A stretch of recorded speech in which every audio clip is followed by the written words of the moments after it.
determine that something is wrong, and you ought to stop doing that. Well, intuition, you know, scientists, some scientists have pretty good intuition, scientific intuition. How does that happen in math? You might say, hey, this operation worked over there. Maybe it'll work over here. I'll give it a try. So as people come into the firm, they learn what has worked. And sometimes you say, oh, if we perturb that a little bit, it could work even better, or stuff like that. Some people, you know, have better scientific intuition, but I think it's scientific intuition, it's not market intuition that the guys who work there are using. So we're just about out of time. So I want to have one last question, and then we're going to wrap up with a couple comments. Would you say that fundamental approach in your investment modeling is primarily inductive reasoning based or deductive by nature? In other words, data-driven to come up with your models, or more logic-driven to come up with your models? Well, we certainly are logical. It's hard to work without logic. There's a lot of data. Sometimes one might come up with, as you've heard, and just try them all out and see if one of them works. Now, the danger of that is if you try enough things, something's going to work, but you have to be sure that the statistics are still in your favor. You know, if there was so much data that even though we tried 1 million things and one of them worked, the probability of that was very, very slim, and therefore you were probably okay. So, you know, we do try a bunch of stuff, and I don't know if that answers your question, but okay. So Jim, in wrapping up, I'm going to ask you two quick questions related. One is that you moved from Stony Brook to doing trading because you were working on a problem that you were struggling with, and to this day still unsolved. You went back to working on it. It's a tough problem, I imagine. Did you encounter any unsolved finance problems that you think about and struggle with? Unsolved finance problems? Well, it doesn't seem like there are any, given the track record of Medallion. Well, I think there's a lot of people who will worry about how they're going to pay their rent, which is perhaps an unsolved problem as far as they're concerned. Yeah. I don't know what an unsolved financial problem really means, but okay. Have you had any financial problems? A whole bunch. I would love to get access to the Renaissance research staff to have them working with us on it. Well, but the last question is, for all of the future quants in the audience, any advice about how they ought to approach this field and career? I think any potential quant should just not get into the business. We don't need to have a whole lot of people in this business. But okay.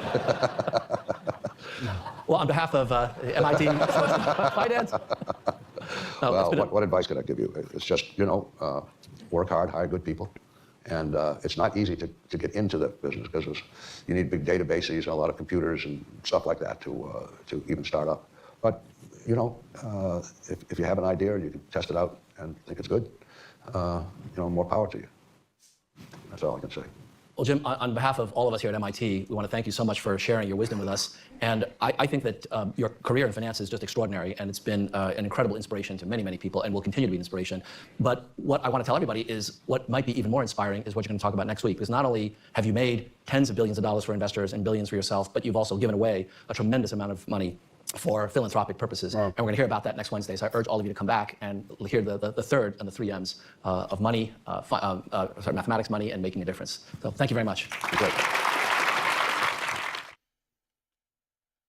Wait, so he did 3 of them? This is your brain when you're struggling to focus. And this is your brain when you're in the zone. But getting in the zone. We just watched one of them? Welcome, everyone. I think you're in for a real treat.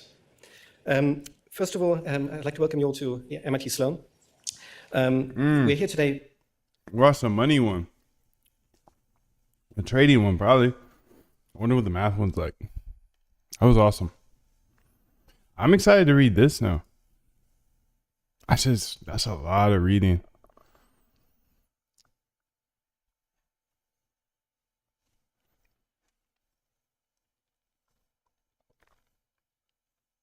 I'm drinking a smoothie, so can't be doing that.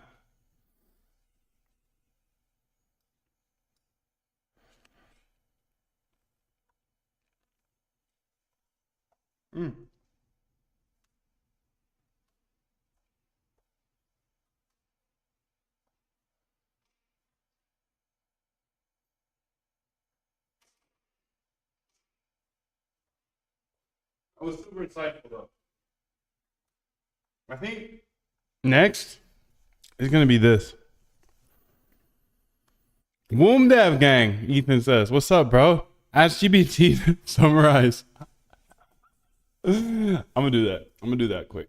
I'm gonna do that, but I also want to read. I want to read it all. I just feel like, yeah, I'm gonna read it all. It's gonna be whack because you have to listen to me read it, but you know what I'm talking about. There's gonna be stuff between the lines too.